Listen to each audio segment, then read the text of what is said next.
Good morning, Danny. It's October 10th, and it's another glasses on kind of day. Glasses on kind of days are the days where I can't be bothered to put them in the contacts, so you might call it just a lazy day. Thanks for the book recommendation. I'll have to check out The Power of Habits whenever I get the chance. I've been trying to finish George R. R. Martin's massive epic A Song of Fire and Ice. It's great, but it's also really long. As you might understand, school doesn't allow me a lot of free time right now, and I used to take the bus to school, and so that's when I would do most of my reading.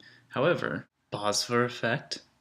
Now I ride my bike to class every day. 15-minute commute and healthy choices for my body? Yes, please. We're just going to ignore the fact that I took my glasses off and now I'm wearing a black shirt. It's also unfortunate that the San Francisco Police Department takes such a hard stance against reading and writing. Pfft, amateurs. There's so many books on my list that it's getting kind of ridiculous. One book that just came out is House of Hades by Rick Riordan of the Percy Jackson series fame. I couldn't be more excited about this book that came out on Tuesday, and yet I don't get to read it until winter break. That's a really long time.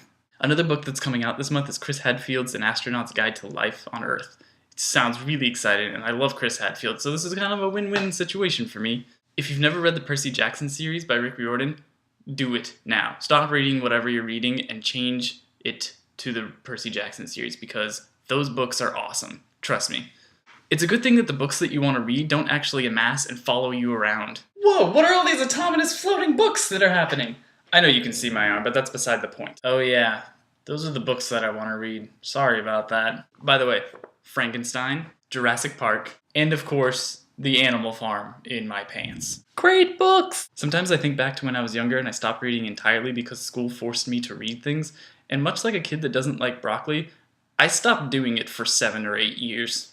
I remember when you were reading Harry Potter, and I believe that I harassed you about it. It wasn't about until a decade later that I actually read the books and I fell in love with the Harry Potter universe. So here's my sincere brother apology. Don't expect too many of those. You have to save and cherish them during the long winter that is older brother condescension. By the way, Danny, did you know? Winter is coming. After I started reading books again, I couldn't stop. I just wish I had more time to read.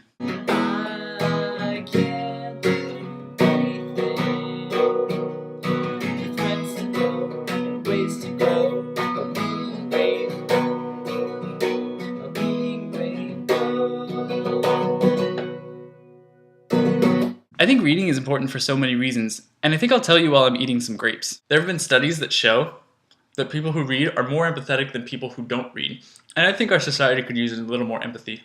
But not only that, reading lets your creative mind wander and explore. When people tell me that they don't like reading, I hear, I don't like the creative tendencies that my brain has to make up and appreciate worlds.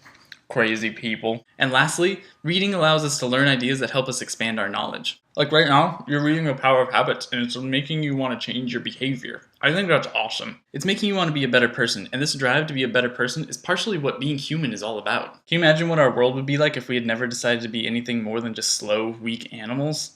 I mean, we would have just been eaten by tigers, and that would have been the end of us. By the way, this is one of my favorite things to say when people do really stupid things. You're lucky these aren't the cave days, because you would have been eaten by a tiger by now. Those are good grapes. Seedless is the way to go. Now, I know some naysayers are going to say, yeah, but the world would be better off without humans. And to that I say, that's kind of a pessimistic view of your own species, and you wouldn't exist if that were the case. I, for one, really like existing. I don't know about you.